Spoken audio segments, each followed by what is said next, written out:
All right, well, good morning, good afternoon, and good evening, everyone, to everybody here in Madison, New Jersey, and out there in YouTube land. Welcome to the first of two meetings in February of 2026.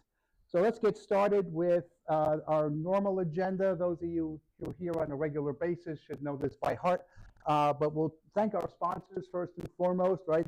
We talk about a little bit what's new. I'll introduce Reza, and then at the end, some upcoming events and what we're going to do the next couple of months. So, all right, so our gold sponsor is Payara. They are Jakarta EE compliant application server. They've been around since 2014, and they have their Payara Cloud / Payara Cube offering, as well as their platform, which includes the server and Payara Micro.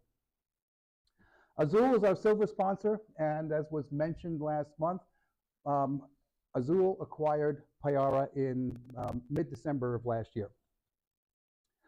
We are partnered with DevNexus, a conference that is coming up in March, the first week in March in Atlanta, Georgia. Awesome conference. I know Barry, Chandra is going to be there as speakers. I'll be there as an attendee. There's also Java Champion Summits and Java User Group Leader Summits, which are great to get together and talk about things.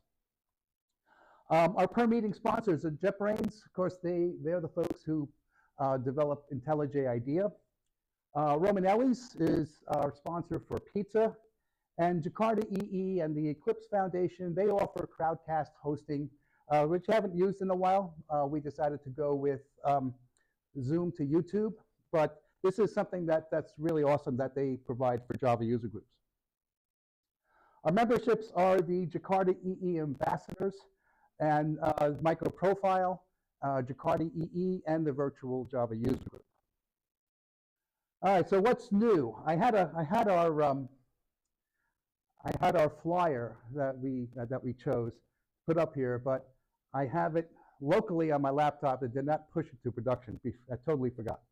But we're here 25 years this month. Yay. And yeah, it's been a long journey. Thank you. So, it's been, what a ride it's been these past 25 years. I'm responsible for starting this chaos that has been the ACG&J Java User Group and the Garden State Java User Group. We'll celebrate next week. Sharat Chander and Venkat will be here. Reza, you're obviously welcome to come if you'd like. Sure. So. Let's see. Oh, and Frank Greco might be here too. He's the New York Java SIG. Him and Barry and others. And I had our flyer here, but this was from last month. This JDK 26 is now in its first release candidate. Of course, I had those slides updated for that. There are 10 JEPs that will be released officially in March, next month, March 17th to be exact. There's the release schedule. And then so far there is one JEP, and this is, for those of you who may not know, a JDK enhancement proposal. And these are equivalent to new features in the Java Development Kit. And so far for JDK 27, which will be released in September, there's only one so far, but they'll start rolling that out little by little. So, Jakarta EE12, there are 24 specifications that will be updated. Most of them will be removal of the security manager. There was also an update on the schedule. It'll probably be released at the end of the year, not in mid-July as originally intended. All right, and those are some of the new specs that you might see here. I have the Jakarta Agentic AI, which is the subject of tonight's meeting. And okay, so I can introduce Reza now. Let's see. All right, so Reza is an accomplished technologist with decades of experience in leadership, architecture, engineering, and consulting. He is recognized worldwide as a thought leader in the enterprise Java space. He has worked with Java since its inception, including working as a key technologist in Oracle's and Microsoft Java teams. He's the author of the popular book EJB3 in Action, that's Enterprise Java Beans, from Manning Publication. Reza has long been a frequent speaker at Java user groups and conferences worldwide, including Jakarta 1, DevNexus, and Java 1. He has been the lead for the Java EE track at Java 1, as well as a Java 1 Rockstar Speaker Award recipient. He was the program chair for the inaugural Jakarta 1 conference, which was in 2019. And I remember that being 19 hours long. And that was cool, actually. So Reza has been a member of the Java EE, EJB, and JMS, that's Java Messaging System expert groups over the years.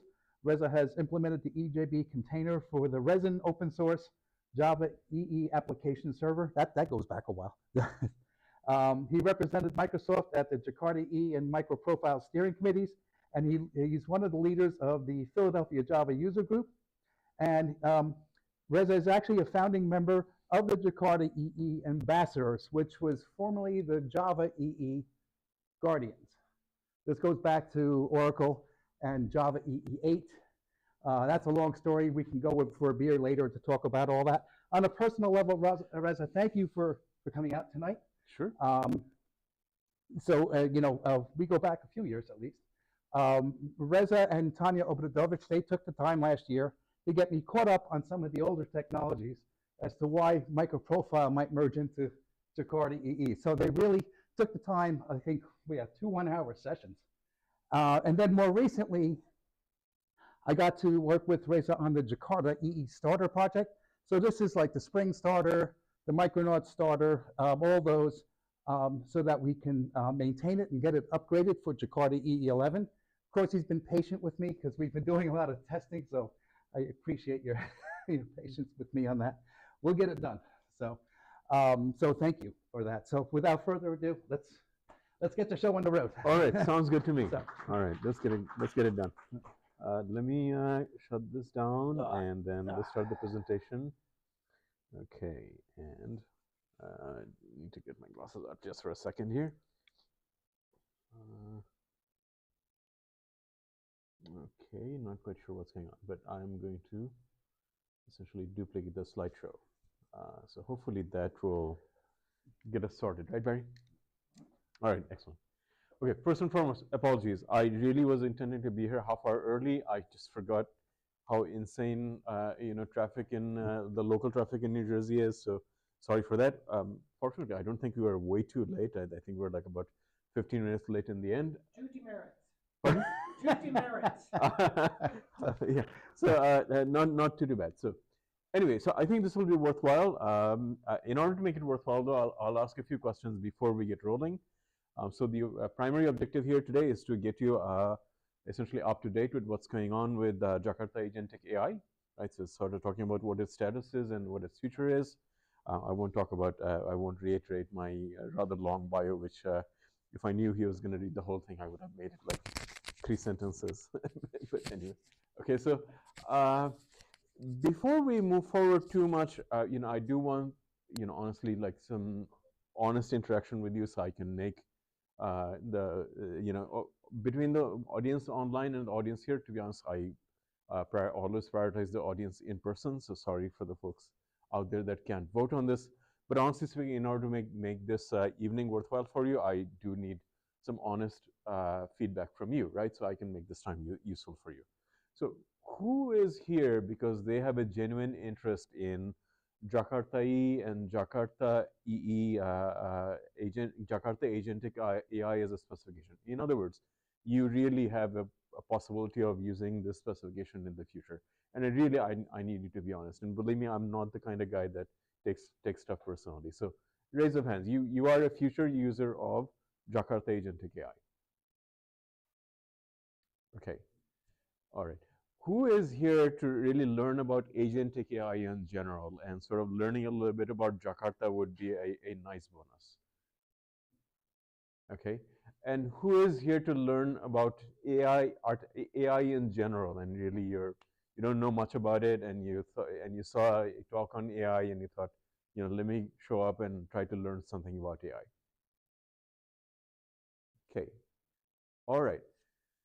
Interesting. So I hope people are being truthful, but the winning vote was actually potential users of Jakarta AI, which is surprising. I did not expect that, right? But to be honest, it's close, right? I didn't actually count the votes, but close second was wanting to learn about Agentic AI in general. I'm surprised not that many people actually raised their hands. Maybe you're not being honest about the fact that you're just here to learn about AI in general, but I did see a few hands raised there, but no problem, right? So, but unfortunately, you're the losing vote for today. So here's what I'm going to do. I'm going to try to balance the needs of both of those. And sorry for the folks that are just interested in AI in general. Hopefully, you'll get something out of this talk in the end, right?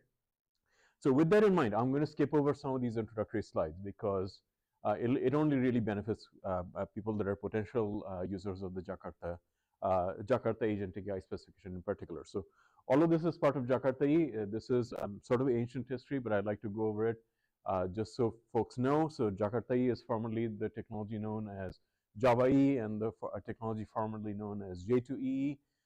And now that it's opened up, I had something to do, Mike alluded to that before. I had something to do with the actual move from the JCP, Java Community Process, which honestly is a rather Oracle controlled thing, for better or for worse, to something that is truly in the open source, which is the Eclipse Foundation.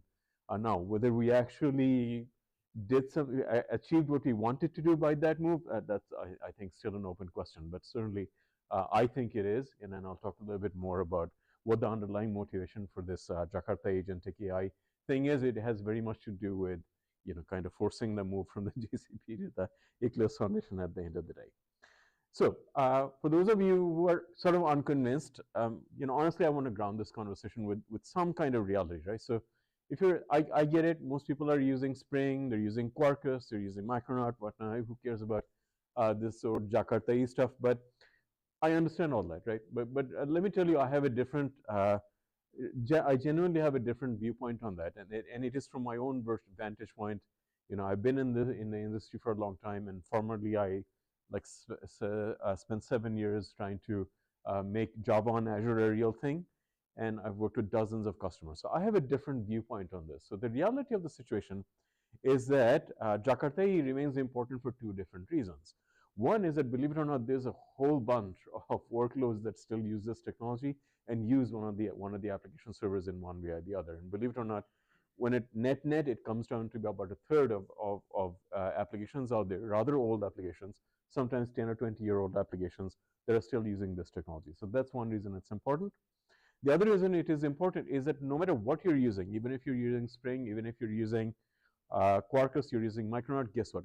Foundationally, you are using a whole bunch of Jakarta APIs in the end, even if it is hidden a few layers down. In fact, I'll talk about Jakarta Agentic AI in a moment and talk specifically about what its usage domain really is.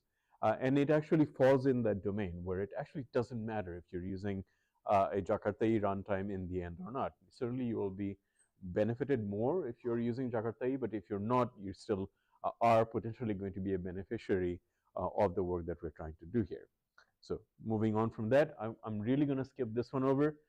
Basically, long story, long history of this technology. Now we're in just released Jakarta E11. I don't even know how many adopters are really out there in the wild as of yet, but certainly we're in the mix somewhere. And I think we will have at least, I'll talk about that in a moment. We certainly will have a release of Jakarta Agentic AI probably well before Jakarta E12, right, actually finalizes.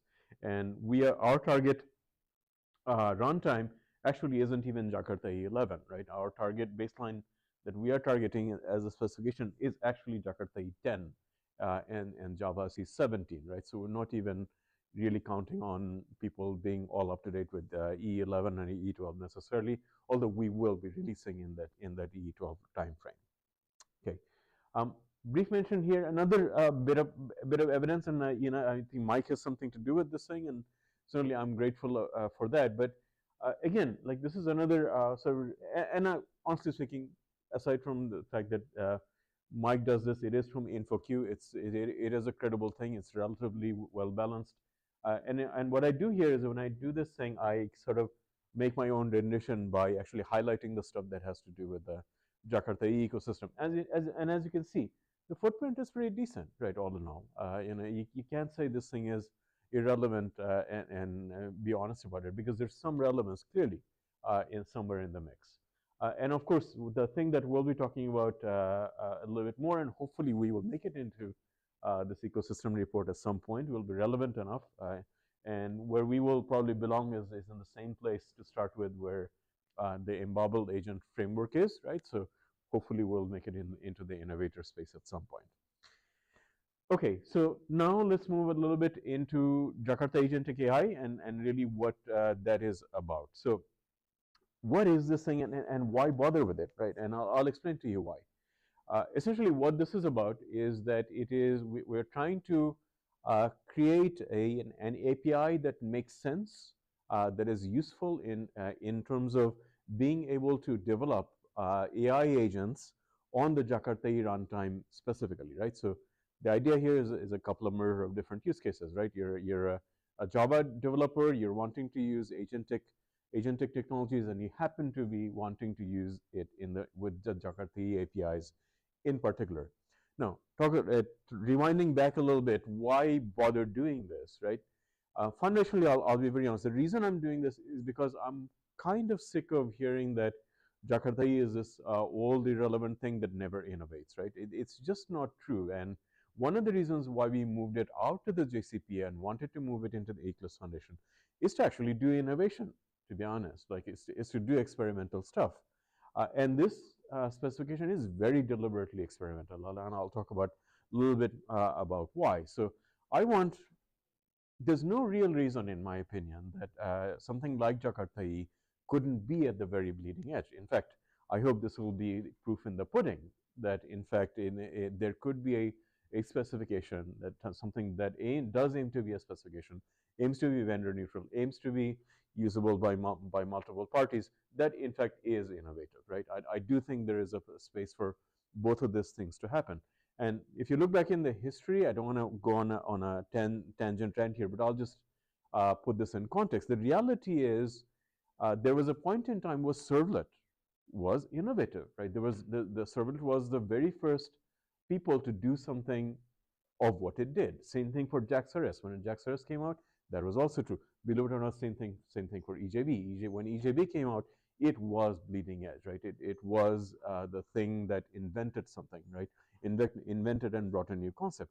And foundationally, these are the reasons, in my opinion, why this technology has lasted for 20 some years and is still as relevant. So we need to get back to the roots of that. And I'd like to, me personally, that's what I'm trying to achieve by doing this, is giving this, for lack of better, pardon my French, but give it a kick in the rear end, to be honest, and to prove that you can do this kind of stuff and it is doable, right?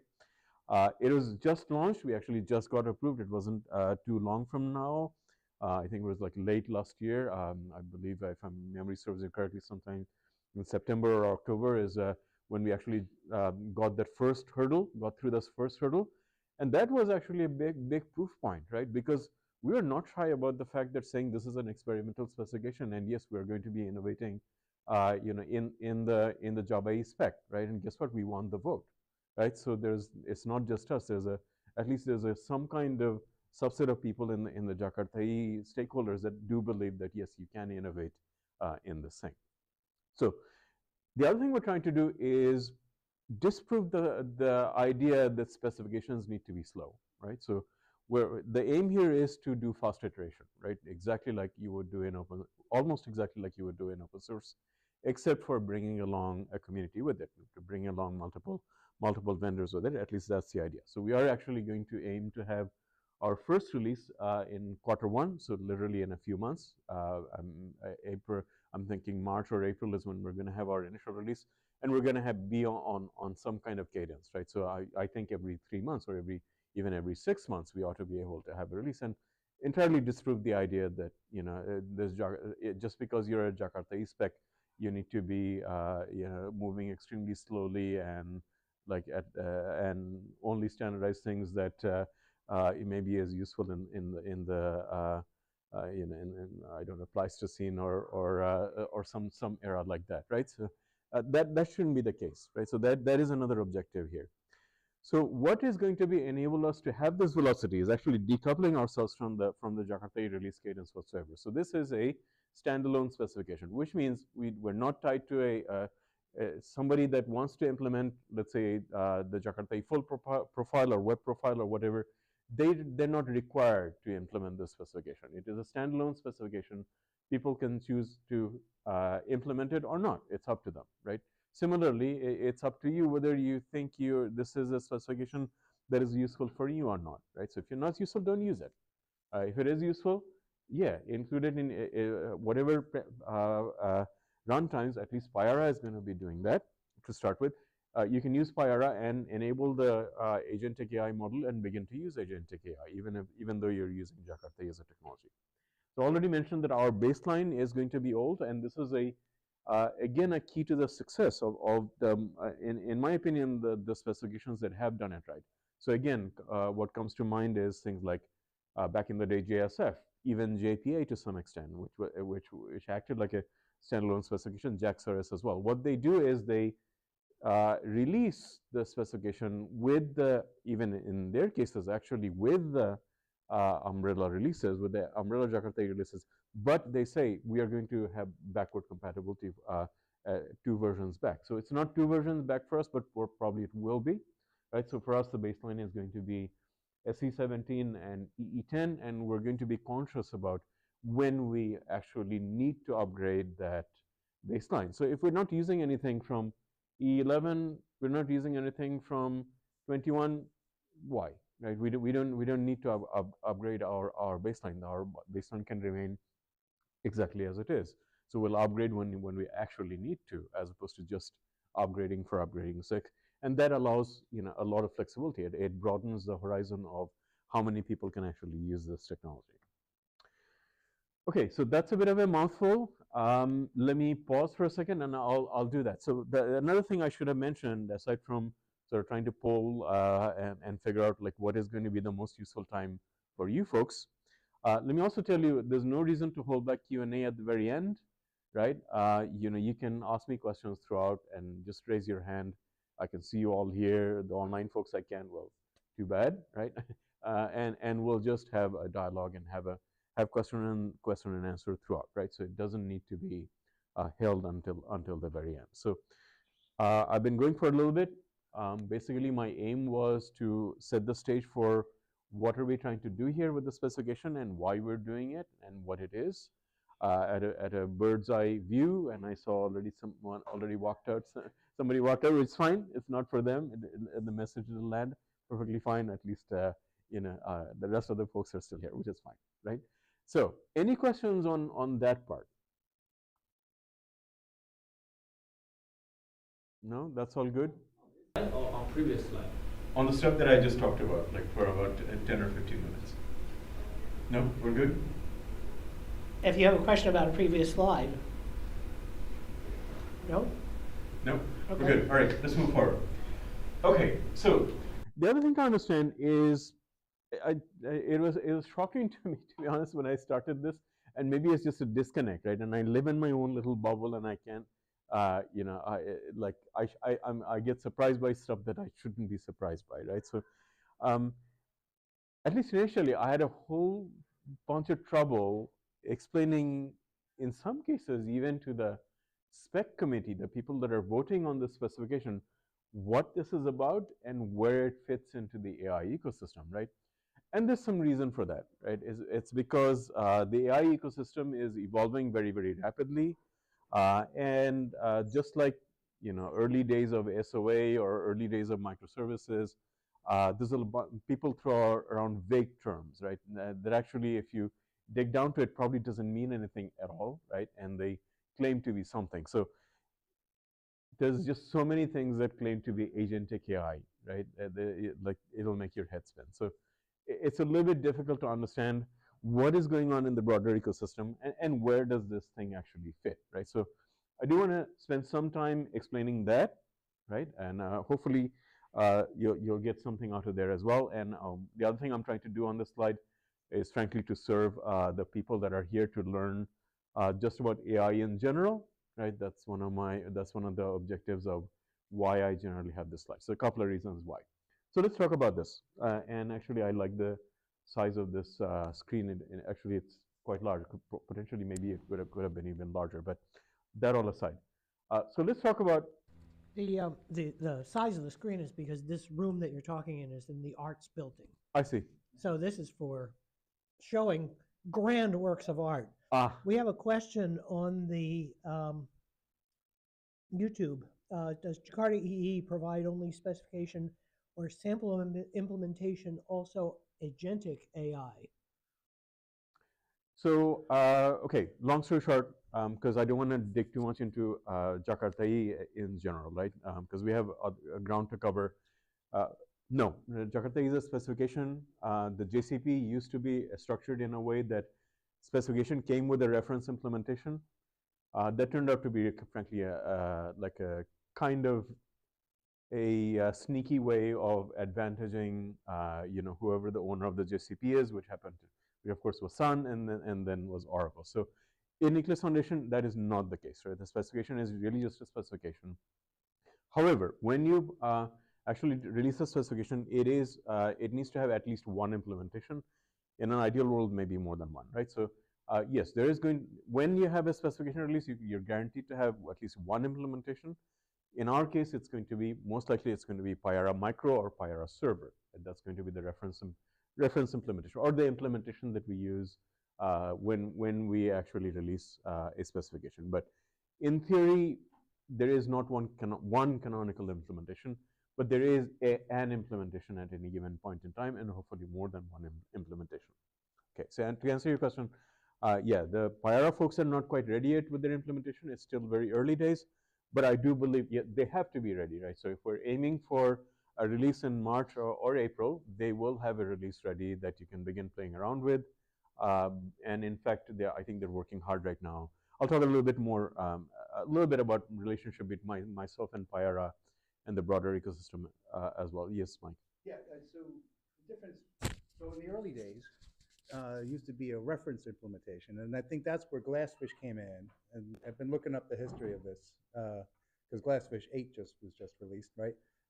And so it's a reference implementation, but today they call it a compatible implementation with different vendors like, Hibernate for, Jakarta persistence and so on, Mm-hmm. So is there a difference between the two, or is it just the same thing and the nomenclature just changed? No, it's not about the nomenclature. So yeah, so in the Sun JCP days, and it still remains true even now for JDK, what is the reference implementation of Java? It's OpenJDK. It's fixed. It is only one and only, reference implementation is OpenJDK. So what that means is OpenJDK has an implicit advantage, right? It has a unique position that cannot be challenged in any way, right? So Glassfish was in the same position, but not now, right? So if IBM, I hope they decide to do so, but if IBM decides they're going to compete with the Payara folks and have an implementation of Jakarta Agentic AI concurrently at the very same time, as them, there's nothing I can do to stop that. Nothing Payara can do to prevent that, right? So it's not no implementation is more special than the other than being motivated to actually get it done. Right? So a big difference. So back in the day, Glassfish was the only reference implementation, but today now, since it's been, donated, Java EE turned into Jakarta EE, right? When Oracle donated it to the Eclipse Foundation, you see more vendors like Open Liberty and Hibernate, I think, are compatible implementations of Jakarta data. Sure. And so on, true but statement. yeah. It seems like it's changed because it is more open than it was because it was closed source back then, right? That's completely fair. Yeah. Jakarta data is a good implementation, a good example. The reference implementation for that is not Glassfish. Right. Yes. Yeah. Although they did something, they have implemented it somehow for Glassfish 8 using NoSQL as well. Sure. Jakarta NoSQL. Yeah. So. Okay. Yeah. All right. Anyway, yeah. So going over this ecosystem, the heart of all of this is large language models. This is the whole reason we're talking about any of this. The AI, but anybody know how old AI really is? Artificial intelligence. Any idea how Way old the back in term is? early 60s? Early 60s. Early 60s. So the basic theory, all of this is revolves around this thing, really a one. There's a lot of interrelated theories around this, but primarily the primary theory in play here is neural networks. Okay, and neural networks have been around since the 1960s. It's by no means anything new whatsoever. But what large language models do is that they add some clever things on top of that. So what they do is that they add pre-processing, post-processing, and feed-forward feed-forward neural nets. And what that means is basically the neural net can learn more effectively from itself, from its own output, and it can hold much more context than it used to. So that was the primary breakthrough of why you transition from neural networks into large language models. And this is the whole reason why we're here. And it's a very recent breakthrough, right? And it's a rapidly evolving breakthrough as well. So all of this, from that standpoint, it is very, very new. I'm very excited about all this. I used to, in my back in my academic life, if I would have pursued an academic interest, probably it would have been in AI myself, and I've sort of kept track of what has been going on in AI for a long time. It was stagnant for a little while. I would say about 15 years, right, before this key breakthrough happened in large language models. So the heart of all of this is that, right, beyond any doubt. Now, there's obviously different implementations of large language models, thankfully, right? So the big ones, of course, you can, top of mind is ChatGPT. Again, that is the killer implementation of large language models. Without ChatGPT, we wouldn't really be talking about this. Large language models are a theoretical construct. ChatGPT is the most successful real-world implementation of large language models. Again, like, you can talk about what these things are, until the cows come home. But honestly, the easiest thing to understand all this is if by some remote chance you have not done so, go and log on onto ChatGPT, say something, see its response, and you see immediately in action of what all we're talking about, and then why it's so fundamentally why it's genuinely so revolutionary, and why it really has so much promise, right? We'll talk about the promise and reality in a moment as well. Now, of course, ChatGPT is not the only large language model. There are an evolving number of competitors. We will see how many competitors remain, right? So without going into the great details of it, one of the fundamental problems with large language models and neural networks as they stand today is that they require enormous amount of computing power, right? So it's a very fair question as to whether that's really sustainable or not, especially sustainable at scale. But at least for now, there's a few large language models. There's Google's Gemini, there's Olama, there's Claude from Anthropic, so on, and many others, right? Certainly, it's not just those few. So that is the other layer of it, right? So there's the large language models. There's the implementations of those large language models, and the other thing on the API side. So this is representing sort of the API side of things, if you will. OpenAI is definitely worth mentioning. This is the canonical language, if you will, that if you want to programmatic, other than going onto logging onto the website and talking to ChatGPT online, if you want to do anything programmatic, this is the language you'll speak. OpenAI, it has a Java binding. At least, of course, in the Java ecosystem, we like abstractions, right? This is largely bound to ChatGPT, although not completely. But each of these models speak slightly different APIs. And of course, in the Java ecosystem, we're incredibly good at solving this problem by creating abstractions, right? So the two key abstractions in this space, again, largely what they do is they are APIs to talk to these large language models, and they are Spring AI and LangChain4j respectively, right? So if all you're trying to solve at the end of the day in your Java application is talk to a large language model, and that is your only use case, you stop here, right? You either use Spring AI or you use LangChain4j, done. It's simply a way for you to interact with a large language model.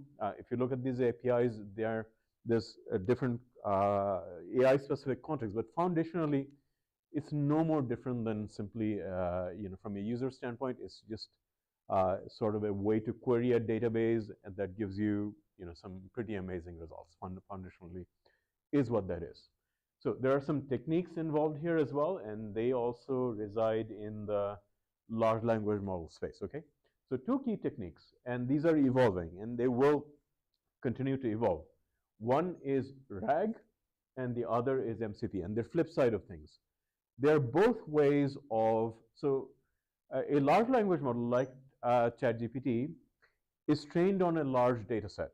Okay, so that is its foundational input. That's the thing that that is the thing that it knows, if you will. That is its persistent state. Is that it houses basically the knowledge that it has gleaned and it has trained upon, in its inception. And this is evolving. There's just a crazy amounts of data that these models have trained upon. But the problem is they haven't necessarily trained on your data. Okay, so these large language models also have the ability to ingest data and process data in real time. Okay, so it knows it knows what it knows, but then you can give it some additional bits of metadata so that it can do processing specific to what you need it to do. A good example would be, hey, here's my program, ChatGPT or Codex, can you take a look at it and give me something useful? So you're giving it input on the fly other than simply a prompt. And these are simply ways of doing precisely that. Okay, so MCP does this inside the model. Okay, so you have MCP hooks inside of your large language model, and what that will do is that you'll make a prompt, but the prompt will be processed using in the backend whatever data you ingested, you want it to be. And in MCP land, this is called tools, right? So it'll do things like, hey, what kind of prompts do I have? This is the kind of data I produce, and so on. RAG is the opposite in the sense that you're going to feed it data, but you're going to feed it data on the other end, namely on the prompt. So you're going to literally feed it some additional data within its context, not on the back end, so not ChatGPT talking to this thing, but you are going to talk to whatever RAG database that you have, get some pre-processing vector data out of there, and then feed it to ChatGPT in its context, while you are constructing your prompt. So foundationally, these are just ways of essentially giving these large language models additional bits of data to give you useful output. Okay, so that's this part of the ecosystem. Any questions on what I tried to explain at a very high level? Again, this is not general, this is not AI 101. That's not my intent, but I did want to give you. It is important, for the purposes of this talk, to give you a little bit of a context of what this stuff is all about. But that being said, any questions on this part?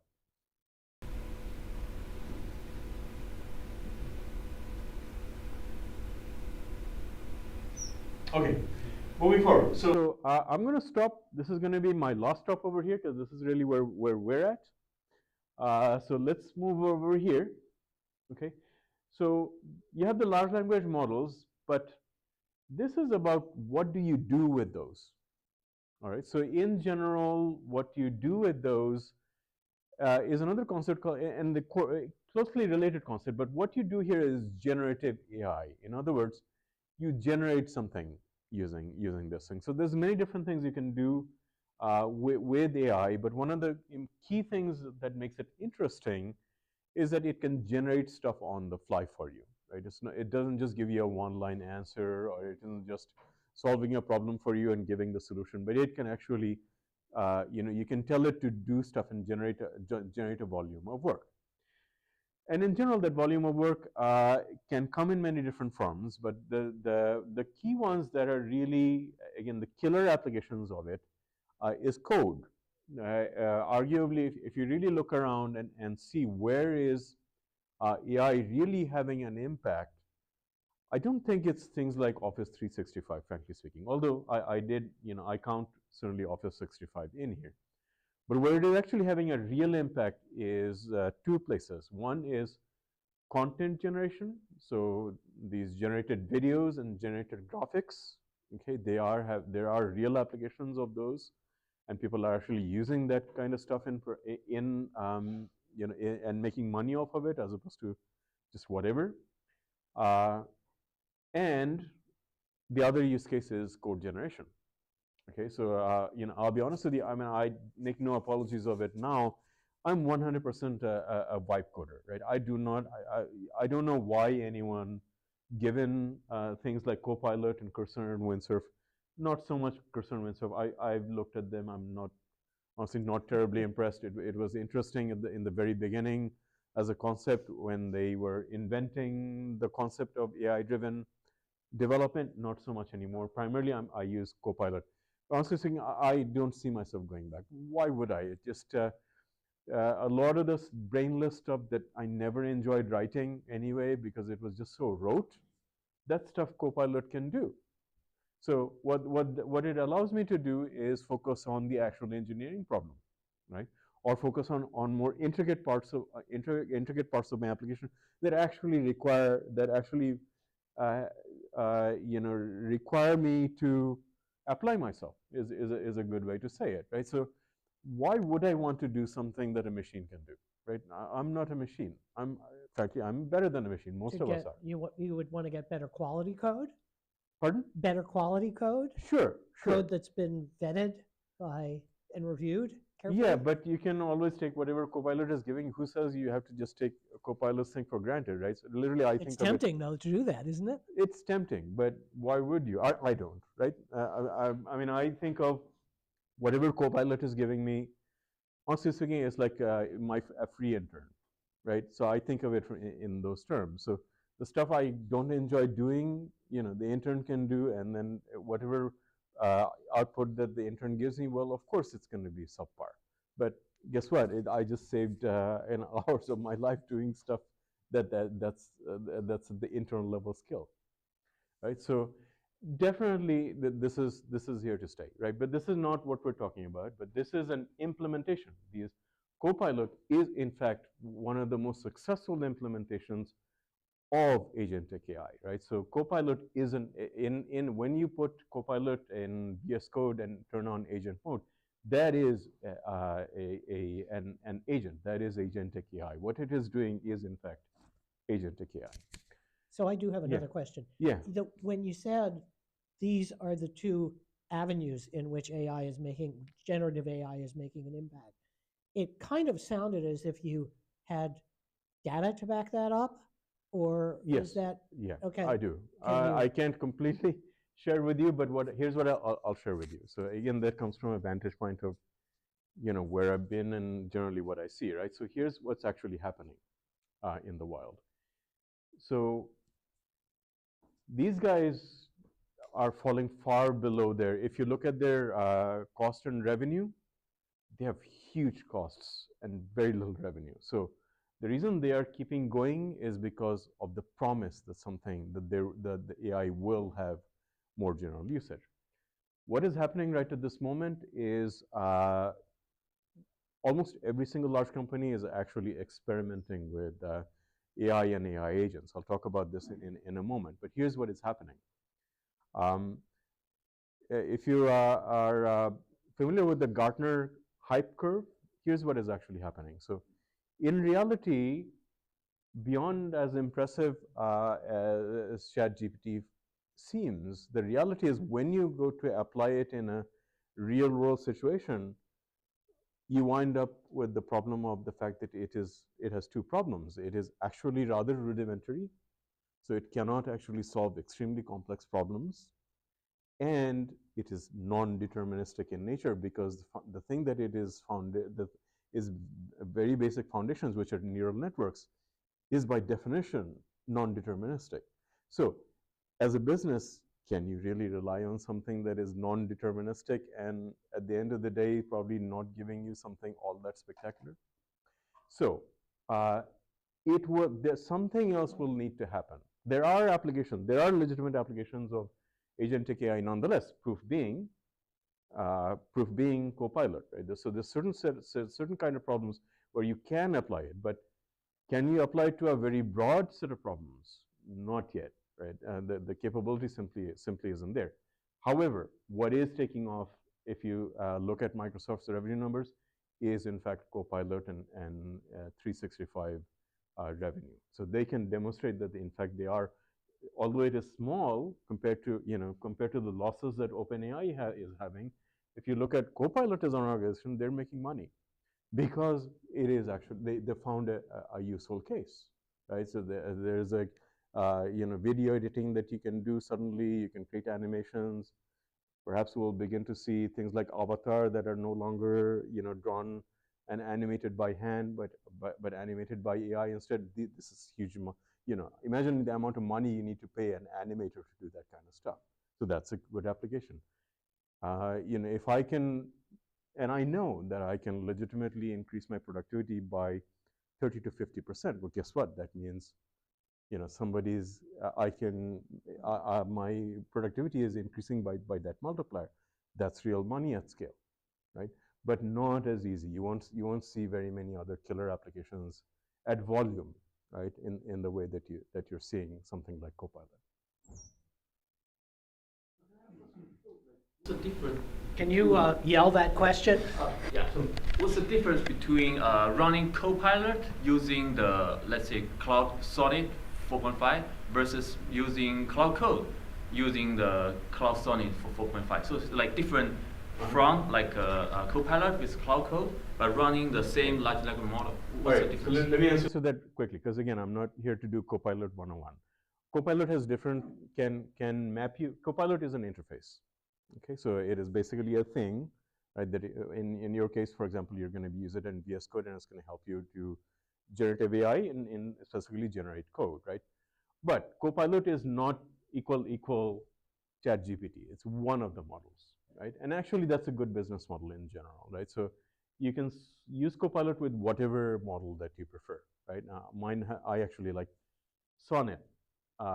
Cloud Sonnet, right, Anthropic, because I do a lot of Java development, and that is in general the better model. So yes, you can even choose, or Copilot can dynamically choose for you depending on what it believes is the right model for a given point in time. So yes, you can use different models with Copilot and different versions also. And I'm sure we'll at some point in fact it is already true. If you're on the free tier, you're on older versions of the model. The newer the version of the model, the more whatever black magic that these guys do, including perhaps more data that they use the trained model for. That's what those version increments are typically about. Okay. All right. Moving forward. So, okay. So this brings us to our corner here. Okay.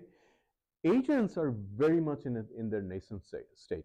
Other than Copilot, there isn't a whole bunch of industrial grade agents that are doing serious revenue making things yet, right? Again, there's a couple of reasons for that. It's misapplied, right? There's the expectations versus the reality of what an agent can realistically do right at this moment. So it's about finding the right use case, but it will evolve, right? Because I can tell you, like, I mean, even in terms of code gen, it's just the improvements are happening at an extremely rapid pace. But will it be sustainable? Who knows, right? But foundationally, agents, if we can make agents succeed, this is where really you will see AI take off and become something really truly revolutionary. And what agents are about is taking all of these capabilities that you have here, in particular, all of these different sort of techniques, and apply it and write programs that are largely autonomous, right? So autonomous in the sense that you do not need to interact with it. You can give it a well-defined task, and it will just do its thing. So again, Copilot is a good example of this.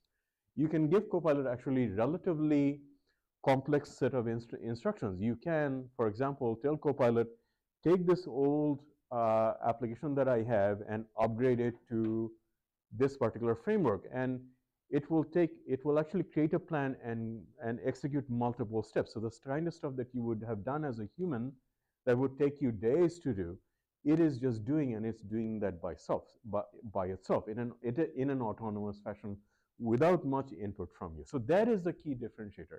it has to be autonomous, right? It has to have a sense of it does its own thing by itself, right? Without you needing to handhold it and tell it every single step. Whereas something like large language models by and large are transactional, right? So you tell it to do one thing, it does that one thing, you tell it to do another thing, and it does another thing. It's not autonomous, right? It doesn't really have autonomy, whereas agents really do have autonomy. So if we can actually get that to scale, that is when AI really will change the world, right? Because if we can find the right conditions to make this thing work, you are talking about automating quite a few things. And I'll give a few examples of that in a moment that today is just inefficient, right? So again, I mean, yes, it sounds a bit ominous, but I mean, this is the story of human civilization. It's a story of tools, right? We're not, going in and using plows and oxen to plow our fields anymore, right? So this is all part of human evolution. So this is where we belong. You can certainly write agents by yourself, right? Just like back in the day, you could write CGI bin by yourself, right? What was CGI bin at the end of the day? It was, here's an HTTP request, you're going to produce a response, that's all you got, and you write the rest of it by yourself, including parsing the HTTP response and all of that, right? So you can do the same thing with agents, right? You can write agents in Python and do your thing, everything by yourself.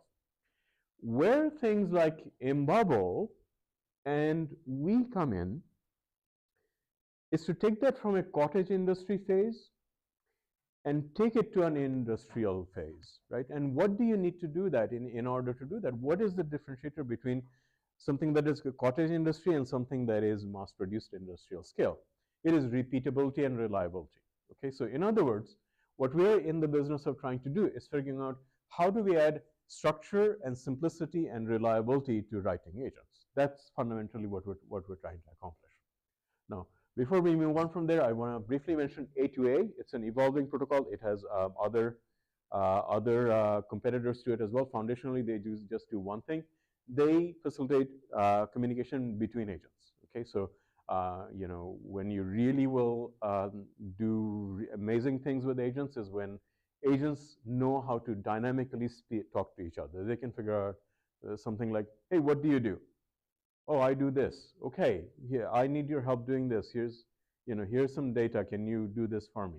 And I'll say, okay, yeah, I'll do this, and have that kind of ecosystem, right? It's sort of like a community of agents, if you will, right? So you can figure out like what is it that you need to do dynamically. That's what A2A is about.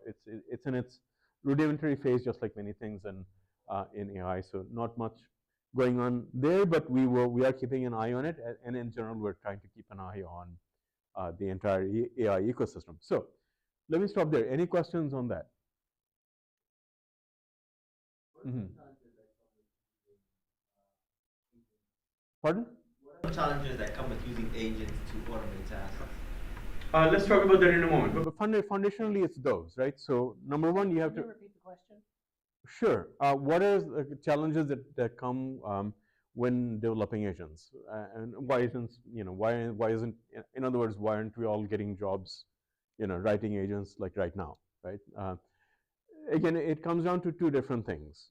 The LLMs are not as capable as many people think they are. When you take it away from its applications in ChatGPT and try to apply it in other problems, it becomes very obvious that it's not as capable as many people think, and training a model is not, it requires massive amounts of data and effort and money. That's one thing. The other thing is the realization that it's non-deterministic, right? So it's based on a neural network. It's not a fixed algorithm, which means, each time you can try this with Copilot, right? Have Copilot do something, shut it down, restart it again, ask it the same question, ask it the same thing. It'll give you a slightly different answer. It's non-deterministic. Okay, it's not like 2 + 2 = 4, right? 2 + 2 = 4 sometimes, could be 3, could be 5. It depends on many different variables. It's just like the human brain. We're also non-deterministic, by the way, right? So our decisions are not necessarily that as deterministic as people think. So these are some examples of applications of agents, and I will argue that these are actually pretty well chosen ones. These are actually things you could actually do with agents. So you can't have an agent that is going to stand in court and defend you. It's not going to happen. You're going to lose to a human 100%, right? Because it's far too complex, right, for a machine to do just yet, right? You're not going to, an AI is not going to be creating the, a masterpiece painting anytime soon. It's beyond its abilities to do that. But there are some things that an AI can do, and in general, it falls a little bit between the sweet spot of things that require some level of intelligence, but not an enormous amount of intelligence, right? Not to the level of intelligence where it is just too human to do that task. So if I may be very blunt, to be honest with you, if agents make significant improvements, I think the people that will be in trouble the most is certainly a lot of blue-collar jobs that can be automated using a combination of AI and robotics. And also, frankly, a lot of white-collar jobs that are, at the end of the day, are relatively clerical. Okay, so they don't really are doing that much creative thinking on a day-to-day basis. Their job is relatively deterministic. Okay, but these are even a layer below. They're a lot like coding. In some senses, coding is actually simple because it is deterministic somewhat. It is simplistic. A lot of the stuff we do as programmers can actually be reasoned by a machine because it is kind of like 2 + 2 = 4 most of the time, right? It doesn't involve a lot of complex cognitive abilities necessarily all the time. And these fall largely fall in that same kind of category, these kind of tasks. And this is where you actually are seeing agents be at least somewhat successful, but they're a narrow case, right? It's not like I could fill up this page with it. I can't think of applications that really would be that good. And one of the keys into all of this, and it's to mitigate that problem of non-deterministic output, is that one of the things that I absolutely believe is true, at least the current state of agents, is that they cannot be completely autonomous, right? So at the end of the day, when it comes down to actually making a decision that sticks, that actually causes some consequences, I think at that point in time, you still need some kind of human intervention and human review. Code generation being a simple thing. If you're truly a vibe coder, honestly, it's a kind of a foolish thing to do, right? You're not going to be producing very good code, and you're probably going to be producing a bunch of bugs. But if you're a skilled developer, and like me, you're not particularly enthused by doing very rote things, it's great, right? So again, code generation, basic customer service, first level of customer service, self-driving cars. Driving is actually not that as complicated as you think. It's relatively deterministic. Most of us can do it in kind of an autopilot. Security monitors, at least first level of security monitoring. Site reliability engineering, again, like, okay, something is wrong with the website. Okay, let me go look at the logs. Yeah, typically it's okay, there's a disk failure, or oh, we're out of memory, etc. It's relatively rote, repetitive things. Stock monitors, you can argue, also is a useful application. Again, it's relatively analytical and relatively linear, right? Health monitors, again, monitoring different conditions and doing different things based on what is going on with somebody's health. Manufacturing, industrial robots, even some maintenance jobs actually do not involve that much cognitive ability in all truth. That could be applications of agents.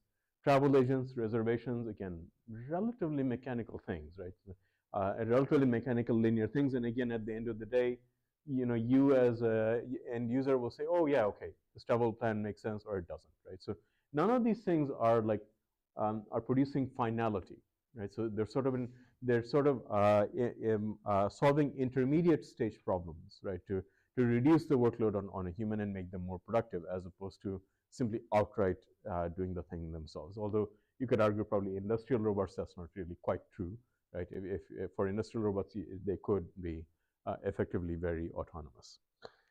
Any questions on this?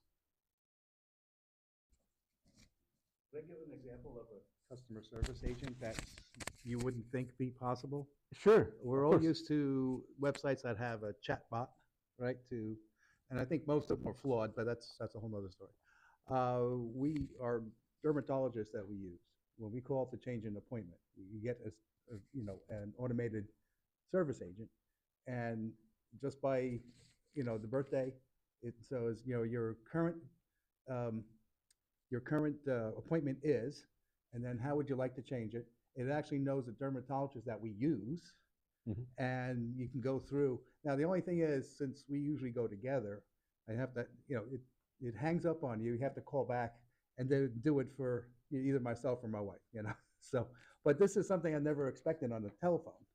Sure. As opposed to, so I think that maybe we'll start seeing more of these. I don't know if anybody else has seen those on the phone. Sure, yeah. By this time, other than ChatGPT, people have used probably agents in some shape. But yeah, chat. I think first level of customer service, these kind of chatbot type thing. It's a simplistic kind of. It's mostly a simplistic problem, right? It's just like Q&A. Somebody's asking you a question, figure out what the answer is, and it usually doesn't involve incredible amounts of cognitive ability or creativity to solve those problems. Yeah, and it works well. That's what surprises me the most. Okay.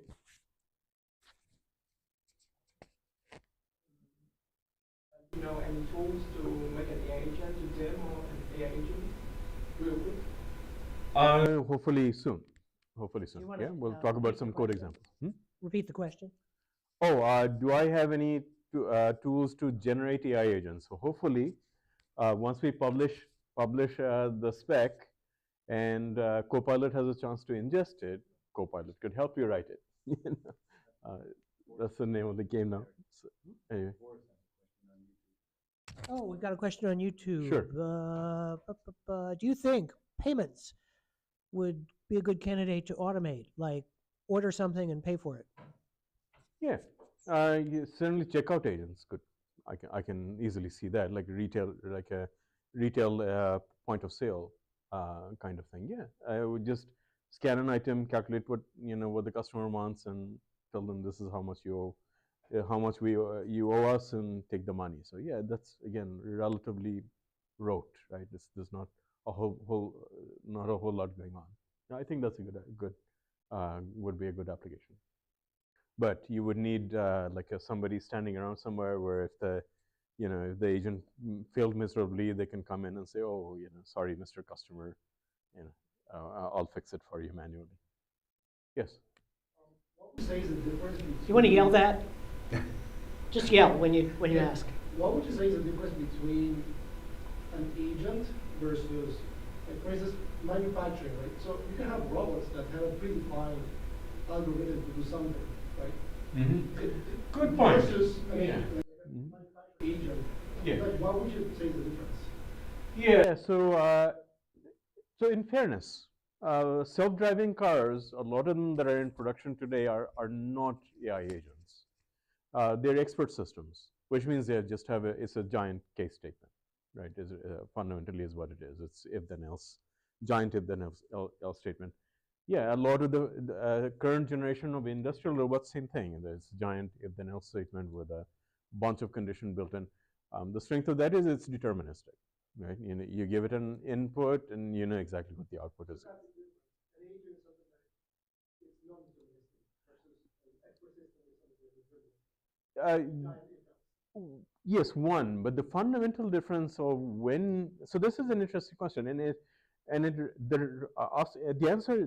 the question you're really asking is, why do we need large language models in the first place, right? Because fundamentally that's what's driving this. It's just a large language model that you give it sufficient power and structure it in a way, and we'll see this in a moment, how we structure it, such that it becomes autonomous. And the answer is it's levels of complexity of the problem, right? So yes, could you create ChatGPT as an expert system, well, good luck with that. You better have like enormous amounts of time to write that big of an if then else statement, right? So it's a matter of the complexity of the problem at hand. And in fact, you could make a legitimate argument that you don't, in case of self-driving cars and in case of industrial robots, the problem domain is simplistic enough so that you do not need an agent, right? An expert system, a giant case statement is good enough. So yeah, there's no sort of real demarcation point. It matters on how much of a complex problem are you trying to solve. So one way of solving it is by handwriting your if then else statement. And the agent way is going to be training the neural net to construct whatever that complex case statement is, but you're doing that using a different technique by simply training it over a lot of data, and the neural net is going to construct sort of an ambiguous algorithm that you could probably never write out by hand. Okay, any questions on any of that? All right, let's move forward. Okay, so what do agents do foundationally, right? This is the thing that actually makes agents autonomous. They're actually, you can break it down into relatively straightforward bits of things that if you put it together, it actually will make an agent. So this is where, in order to move agents from cottage industry phase into industrial phase, this is what we need to do, is we need to recognize what are the patterns, what is it that makes something an agent, and can we reliably come up with an API, come up with a framework that essentially models what those patterns of behaviors are. Okay, so these are actually what an agent in general does, right? So obviously, again, I've made no secret about the fact this is experimental. I don't know if all of this is, to me, it's a hypothesis, okay? So we have a theory of how things might work. Things may work differently, right? We may be missing information, we may be missing variables, missing parameters, missing evidence, what have you. But this is the working hypothesis so far, okay? So these are the things that AI agents do. They detect some kind of change, receive some kind of input, or process some kind of event.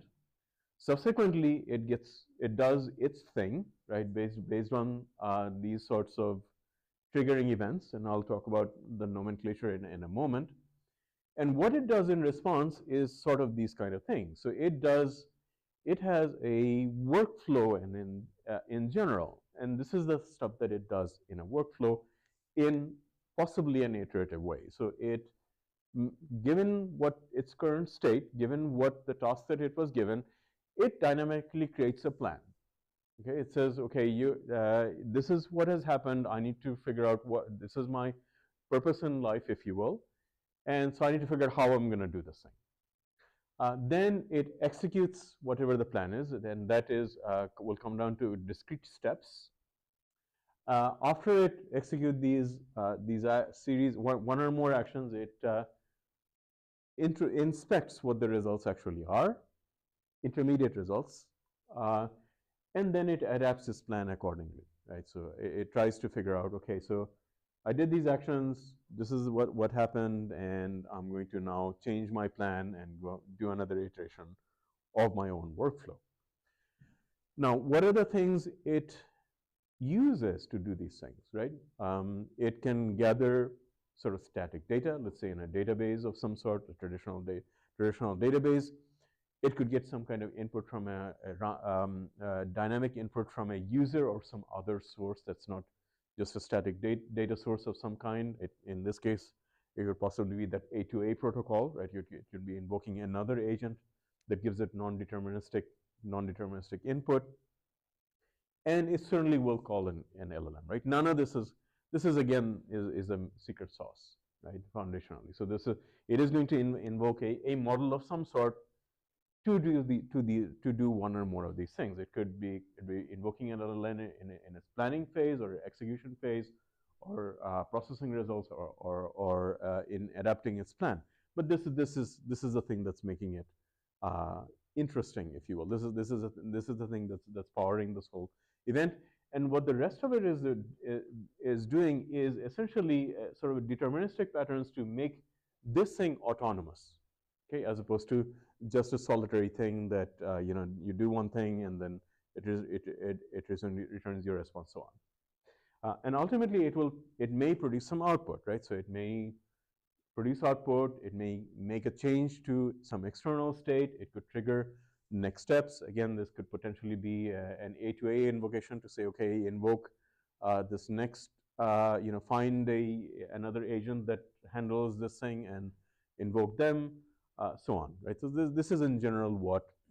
So this gives us the general framework of what we're after, right? Of how once we recognize and sort of agreed upon that, yeah, this feels right. This is in general what an agent does. Then you can begin to construct a framework, right? That's going to make all of this repeatable and simple and understandable to the average developer, that will produce. Basically, make it something mass producible and easily reproducible, as opposed to sort of a cottage industry way of doing sort of hand rolling and do whatever it is that is working currently. So are there scenarios where an LLM will call an agent and get the agent to do the rest of the work? Not at the moment. No? So you can sort of do that in MCP, but it's not its intent. But you can certainly have an MCP agent an MCP implementation that also under the hood invokes an LLM, but atypical. Yeah, not there as of yet. Okay, so this is what we're after. The long-term scope of what it is relatively bounded, right? So so the idea here is that, as I mentioned, what we have is a hypothesis, right? So we need to implement the hypothesis and put it out there, and see if it works, right? That's the real test of whether the hypothesis is valid or not, is seeing if people actually use this thing and say, yeah, this is actually useful. So this is our scope. We talked about common usage patterns and life cycles of agents running on Jakarta runtimes. We do need some kind of facade for LLM. We're not in the business of standardizing LLM. I don't think we need to. So we need some kind of facade on LLMs. But there's also going to be an escape hatch. So if you're familiar with JPA, it has an unwrap method that will allow you to basically talk to Hibernate directly, as opposed to the JPA API. And that's the pattern we can use here. So we can have an escape hatch where if you're not happy with the facade that we provide you, you can go and talk to LangChain4j or Spring AI or OpenAI directly if you like. And agent workflow plans, that's what one of the key hearts of it, that can change dynamically. Okay, so it's not a static concept. This is where the autonomy, part of where the autonomy comes from, is that we ought to be able to construct a plan, but it is not a static plan. You can essentially rewire your logic, if you will, using this workflow API. Since it's a Jakarta API, we're going to have integrations with as many other Jakarta APIs that make sense. You can see that when I take a look at the examples, and support other sensible integrations. So Jakarta config for configuration, open telemetry for observability. This is actually somebody asked me what are the problems with agents. One of the problems is figuring out what an agent is actually doing and why. Okay, so one way to solve this problem is to publish telemetry, right? So at runtime, because it's non-deterministic behavior and behavior that can change at runtime, one way to make it more transparent is just publish what you're doing, sort of a log, if you will. So open telemetry integration, I think, is going to be very, very useful. And as we talked about, one of the reasons we're doing this is to make it usable, not necessarily just within Jakarta, but outside of Jakarta. So hopefully we can design the API in such a way that is potentially usable in Quarkus, Micronaut, Spring Boot, what have you. Okay, so this is where I have not been able to figure out is a reasonable solution to this problem. The problem is, this is a relatively simplistic agent, but the problem is it's not so simplistic. Like agents in general, in order for you to understand the value of this API, I can't come up with a 10-line example that will make sense. Okay, so I don't know what to do here. Bear with me. It's quite a lengthy example, but I'll try my best to try to explain to you. Hopefully, you're not squinting horribly while looking at this. So this is actually a relatively simple agent as far as agents go, or at least that's the intention. What does this do? It basically inspects banking transactions and determines whether something is a potentially fraudulent transaction or not. Again, could you do this by hand? Yeah, you could, right? But you'll notice what we're actually doing here is helping you think through how an agent actually behaves, right? And this maps to what we talked about in terms of deterministic patterns. So in typical Jakarta Spring fashion, you denote an agent with the @agent framework. By default, the scope will be workflow scoped. I don't want to go into too many details of what that is, but it's a scope that actually makes the most sense. It's a bounded scope where an agent lives and dies within a given instance of its workflow. We can also have application scope workflows. So agents that live across workflows but still spawn a workflow context for each invocation. You can, again, in typical Jakarta fashion, you can inject whatever it is that you like. That's a CDI bean. In this particular example, we're injecting an entity manager because we want to do some database interactions. And this is the facade I was talking about, this large language model. That is the LLM facade that we're talking about. So it's a simplistic AI LLM facade. It is really intended for, frankly, the 20% use case. So if you have a very simplistic use case, the facade is probably going to be useful for that. I'll talk a little bit about what the design objectives of the facade is at the moment. So it's basically just really talking about very specific things that are helpful for Java developers. So an agent is triggered in some fashion. So that is the beginning of the workflow. In this case, we're just actually the only kind of trigger that we're supporting right now, thinking of supporting for version 1.0 is simply CDI. Right, so bank transaction will be a CDI event. So there'll be some other parts of the application that will fire off a CDI event, and that will start the agent workflow. Of course, we can have other type of triggers down the line. We can have potentially Jakarta messaging. We could have obviously programmatic invocation. So we're thinking of creating a separate API for lifecycle that actually invokes the agent, like literally an API invocation. Or it could even be an HTTP put. You could have a REST endpoint or auto-registered with the agent, and if you want to start a job, you invoke that endpoint with your REST payload, and that'll start the agent workflow. You can do so this add valid annotation. Hopefully, you can see it. That is going to be basically the integration with Jakarta validation, so you can validate your input at any point in time if you like. So in this case, what you're going to see is this a type of transaction that we want to bother with the fraud check? That's really what the initial sort of gate check of this particular agent. Then what you will have in the initial 1.0, it's really going to be a very simplistic workflow, to be honest. Like again, we want to validate that the fundamental programming model works. So it is going to be linear. So it really is going to be a set of decisions and actions. So you can have multiple decision methods and multiple action methods, and you can intermix them however you like. But fundamentally, we're talking about a linear, straight workflow, right? Very, very static workflow. So you make a decision. Okay, you're checking whether to proceed or not. Yes, you want to proceed. Execute the next action. You could have a series of decisions. You could have a series of actions, so on. So this is the heart of the workflow, if you will. It is going to be static to begin with. Okay, so very simplistic use cases. But the idea actually is that these are the building blocks. So in a more complex case, when we go to, let's say, version 2, we're going to introduce a workflow API. And the workflow API will treat actions, decisions, and outcomes as building blocks. Okay, not statically defined series of actions, but building blocks. So think of it as, if you want to think about it in a flowchart, these are the components in your flowchart.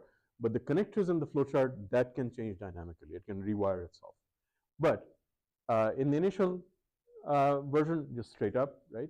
So it's going to be, okay, a decision method simply will the idea here is to create a state machine, if you will, right? So when you put in the bank transaction, we'll put the bank transaction inside of the context. So you can inject that bank transaction in the current workflow in whatever else you want, in whatever decision, action, or outcome you like. Okay. So in this case, you are going to make a decision on that bank transaction, and here is one of the cases where you could invoke an LLM, right? So an LLM could potentially tell you, instead of writing a big case statement, an LLM could possibly tell you, hey, is this fraud or not? And if it is fraud, if it does look fraudulent, how serious of a fraud is this, right? So it could tell you some things about it, and that's where the AI part of it is coming from. And then you could produce a result. So in this case, the result will be, is it fraud or not? And what are the fraud details? Then you can take an action based on based on whether it is a fraud or not. So if it is in fact a fraud, and if it is serious fraud, alert bank security, right? Or if it's not very serious, then simply alert the customer that you potentially have a fraud going on. And as you'll notice, basically this is not a finality, right? So there's an intermediate human element somewhere, right? Somebody will take a look at this alert and determine whether, oh yeah, this is actually a fraud, or no, this is a false positive.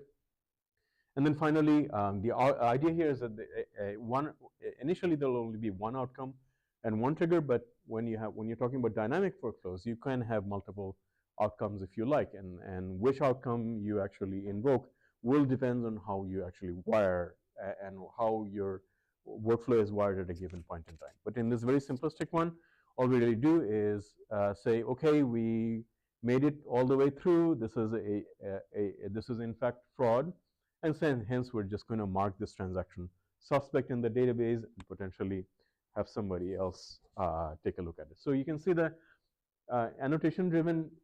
Essentially, it's all annotation driven. It is modeling a state machine.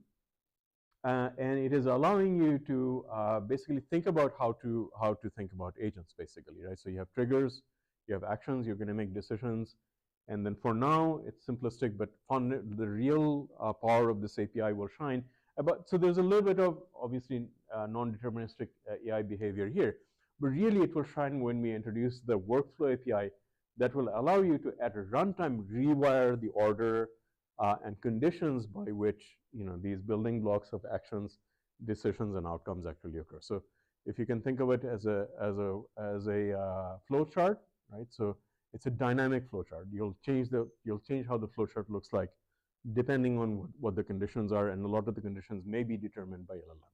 So that's where you're getting the autonomy, the autonomous behavior from. So is the rewiring, is that the essence of its being an agent instead of just an event handler? Yeah, precisely. Yeah, it's basically can decide by itself, what is going to happen, as opposed to you telling it ahead of time what is it that it needs to do, and hence requiring your intervention, your intervention between one step and another. Yes, sir. Several times you mentioned agents running on Jakarta EE, right? So is there any example or famous commonly used agent that's actually right now running on Jakarta EE? No, that's what we're creating. Okay. Yeah. But is there a besides Jakarta EE, what's the other environment Imbubbble's API looks very similar to this in truth, right? Their ways of thinking and how they're thinking about all of this is very similar to ours, right? So that's actually another sort of soft evidence that this is probably an accurate hypothesis. So, if you ever heard of the term convergent evolution, right? So in other words, species that are different but actually fit the exact same niche, and they look and behave almost exactly the same way. That's another sign that probably we're in the right neighborhood. But yes. If you're using Spring, you have Mbubble. It's created by Rod Johnson, and the API looks pretty similar. The basic concepts look pretty similar. A follow-up question, what's a copilot or a cursor or the Copilot probably you could possibly, well, if somebody really wanted to, they could implement Copilot exactly in this way because this is precisely what Copilot does. Now, since it's probably not open source, so we don't know actually how it's implemented. Yeah, we don't know how it's implemented. Correct. Yep. Okay, so I'm going to breeze through this in the interest of time. Talked about the agent one. It defines an agent. It's just a CDI bean. Default is a workflow scope. It could be agent scoped. Will allow more functionality in the future, but right now it's just a marker interface to denote something an agent. Talked about triggers already. It simply denotes the beginning of the workflow. Right now it's CDI events. Could be many other things in the future. That's what a decision is. So there's multiple construct of how a decision is constructed right at this moment. So it can return a Boolean, so either proceed or not. You can have a result, a record type that's a little bit richer, so it'll tell you a Boolean yes or no, and it'll also tell you some other details behind that decision. Or you could just straight up return a domain object also, right? That'll be propagated forward into the workflow, and if you return a null, that means okay, don't continue this action or workflow any further. So yeah, again, talked about what all of this. I don't want to belabor it too much. Same thing for actions here. We could make it we could also instead of going full blown workflow API, we could also introduce some level of dynamism by having declarative conditions for actions and decisions. Using some combination of annotation and EL, of course, after version 1.0. Talked about outcomes, skipping this over. Talked about, so this is what the value proposition of the LLM facade is, okay? So simplest and common use cases, basically it allows very easy access in simplest case of thinking about an LLM as really nothing much more than a fancy database. Okay, so it's just literally if you go look at the API proposal right now, it just has one method query that has different variants, and then it'll return you some results, and you can pass it some context if you like. So we want to make this useful for Java developers in particular. One way to do that is do automatic type conversion. Okay, so automatic type conversion into strings and JSON initially, and if you don't have any types, at least it will give you strings, and you can pass in strings. And the idea here is to mimic the Jakarta as something familiar, which is the Jakarta eQuery API as closely as possible. So after 1.0 release, these are the things we're thinking about. So first and foremost, we need to essentially gauge what the reaction is, right? So see if we're actually on the right track or not. Is any of this stuff actually resonate with people or not? And after we do that, we're going to also look at what the rest of the industry is doing. Certainly what Imbabble is doing, and I think even LangChain4j or Quarkus may have a similar thing going on also. They have a very similar concept again, @agent annotation that does very similar things to what we're thinking about. Certainly the workflow API is what's going to make this really shine. So that'll be after 1.0, provided we get good feedback and generally good reaction, and other things, right? Programmatic lifecycle to start, stop, and invoke. Advanced features like for each of the decisions and actions, things like retries, circuit breakers, within the workflow API, like a sort of full scalability that will allow it maybe to even Turing complete, right, API. So things like certainly if conditions, case statements, ordering, parallelism, so on, right? So it's something that will allow you to really create a Turing complete program, Turing complete workflow, if you will, right? Okay. So if you're if that's all sounds interesting, I won't go through it because I do want to sort of begin wrapping it up. All of this is on GitHub right now. Okay, so I actually last weekend I actually finished finalizing the 1.2 API. So the 1.2 API is out there. This weekend I'm hoping to actually finish up writing the spec, but the spec certainly is there. I have some stuff in there worth looking at. So yeah. Obviously, the main thing I'm after right now is for you to go and look at this, think about it. Maybe you come up with your own ideas, or maybe you tell me, yes, this does resonate with you, or and so on. So not there yet in terms of there are examples, by the way, in the examples, the subdirectory in examples. There's a couple of examples that we have. maybe you can contribute by writing your own example. That's one way to do it. But yeah, soon I'm hoping in the next few months we'll actually have a release of Payara Micro or Payara Server that you'll actually be able to run the examples on and actually experiment with some of this and see what you think of it. So okay, that's about it. Thank you very much for. Oh, I don't quite know if that. Yeah, so this is actually stolen right from you folks. Thank you for. Is this an AI generated image, by the way? Yeah. Barry, that's you. Is that a what? Is this AI generated? Of course. Okay, there you go. Yeah. Yeah, All right. Right. I don't see any questions on YouTube at the moment. So. Okay, so yeah, let me know if you have any questions. Yeah. If not, I appreciate your time. I hope this was worthwhile. I know it's since it's a jug talk, I'm just trying to take it a little bit casually. Of course, you're always welcome to walk out whenever you like, which did not occur except for once, and that's a success of some sort. So hopefully it can't be a completely useless talk. But anyway, have a good night. I really appreciate your time, and hope to see you soon. Okay, can we go back to the browser again? Yeah, sure. Yeah. Oh, good, escape, right? Okay. All right, just before you head out, a couple more things. Where's your browser?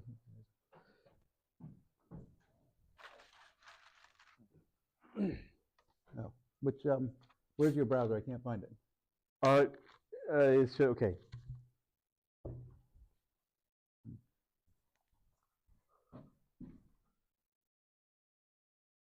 Oh, there. Okay, there it was. Okay. That's what happens when I have my reading glasses. No worries. All right, just a couple more things real quick. There we go. Okay, we are. Okay, good. Yeah, I updated during the talk. I updated the. Just wanted to show you our. Now, where is that? Hold on a second. Oh wait, maybe I got to refresh. There we go. All right. So I don't think Alok, who's one of our. Actually, we forgot to mention Alok earlier as one of the leaders.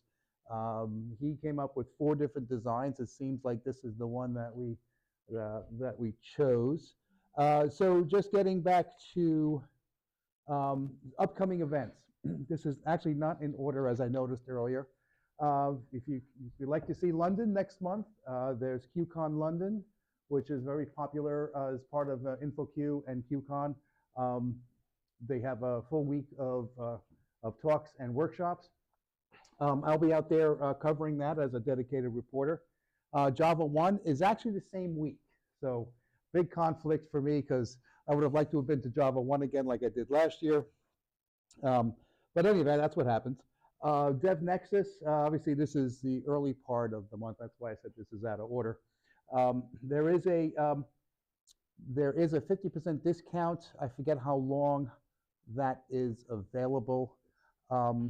And then Arc of AI, we are a community supporter of this. And as some of you know, I don't think Vlad's here tonight. He won a free ticket to this conference, and Venkat is going to raffle off 2 more. One this month, probably the 15th, and then one next month. So you can go there, arcofai.com, and register if you'd like to be in that. So that's always fun. I'd like to get out there myself one of these days. And of course, coming up for us, we have our 25th anniversary celebration, and I meant to show this at the beginning. Just came to my house today. We have shirts, mainly for the leadership team, but we have bought a few extra to give away next week. All right, so this is what it looks like. We have a new logo for the 25th anniversary. Obviously, this one will not fit me. So, plus it is a ladies version too. We have ladies and men. So, but in any event, yeah. So please come out for that. And then next month in March, we have Victor Gomoff, who actually visited with us, I think, back in 2017 when we were still at the Scotch Plains Rescue Squad. So stay tuned for that. And I didn't get a chance to finish what our friends are doing. I just know Kansas City is meeting tonight as well. Central Iowa is the 26th. Josh Long will be, and they have it as March 5th during the same week as Dev Nexus. I think that's part of their AI workshop. And then, and that's old. That one is for Chicago. But so, and last month's winner of the IntelliJ Idea was Rick Polshuk.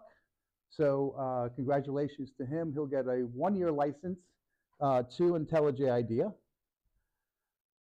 These are resources you can peruse, and please, if you haven't already done so, we have the QR codes peppered about in the on the seats, and this is the same one here. If you'd like, please register your attendance tonight, and you'll be in the running for a 1-year license for IntelliJ. So JetBrains provides us those licenses once a month. So with that, Barry always likes to make sure. He's the one who created this, by the way. All right. So this represents my love for craft. ChatGPT is the one that created ChatGPT. Okay. Well, you did it though. You did the prompt, right? So, but yeah. So yeah, the beer represents my love for craft beer, and the chocolate for Barry's love of chocolate. So with that, thank you all for coming out. Safe travels home, and look forward to seeing you guys next week. So there might be more pizza left. So.